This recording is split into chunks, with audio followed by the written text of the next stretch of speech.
একটি ছোট্ট বীজ চুপচাপ মাটির ভেতরে থাকে, প্রকৃতির সমস্ত বিষয় সহ্য করে, কিন্তু ধৈর্যবান হয়ে বর্ষার প্রতীক্ষা করে। তারপর যখনই প্রথম বৃষ্টির বিন্দু মাটিতে পড়ে, তখন অঙ্কুরিত হয়ে ওঠে।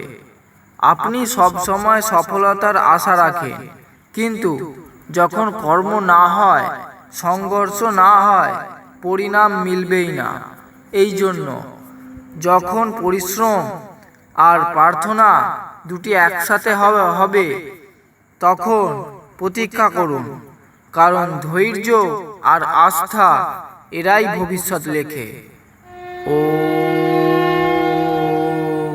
ভাগ্য হলো সেই রহস্য যার রচনা আগেই হয়ে গেছে, কিন্তু প্রতিটি পর্যায়ে আমাদের নতুন পরীক্ষার সামনে ফেলে।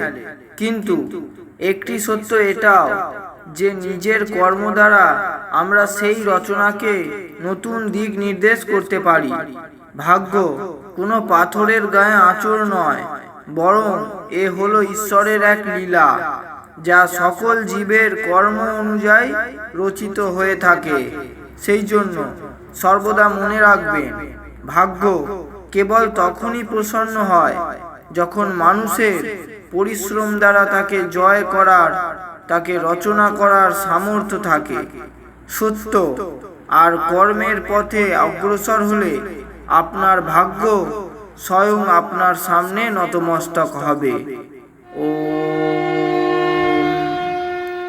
ভবিষ্যতে কি হবে, সময়ের চক্র কোন দিকে মোড় নেবে, নিয়তি কি খেলা দেখাবে, এসব জানার ইচ্ছা আপনাদের সবারই হয়। কিন্তু এই ভবিষ্যৎ হলো একটি রহস্য, আর তার আধার হলো আমাদের বর্তমানের কর্ম।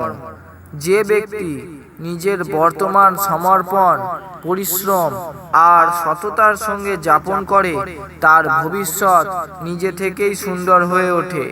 সেই জন্য ভবিষ্যৎকে ভয় পাবেন না, তাকে নতুন উদ্যমে গ্রহণ করুন, কারণ ভবিষ্যতে তাই হবে যা আমরা বর্তমানে নির্বাচন করব। কর্মের থেকে বড় অন্য কোনো ধর্ম হয় না। ব্যক্তি তার কর্মের মাধ্যমে নিজের ভবিষ্যৎ গঠন করে। যেভাবে বীজ রোপণ করা হয়, ঠিক সেভাবেই কর্মকেও রোপণ করতে হয়। সঠিক সময় এলে তার ফল আমরা লাভ করে থাকি। সেই জন্য সর্বদা চিন্তা ভাবনা করে সমর্পণের ভাবসহ কাজ করুন। যে ব্যক্তি নিজের কর্মের প্রতি নিষ্ঠাবান থাকে, সে কখনো ব্যর্থ হতে পারে না। আর মনে রাখবে, কর্ম আমাদের হাতে রয়েছে, আর কর্মই আমাদের জীবনে দিক এবং গতি নির্ধারণ করে।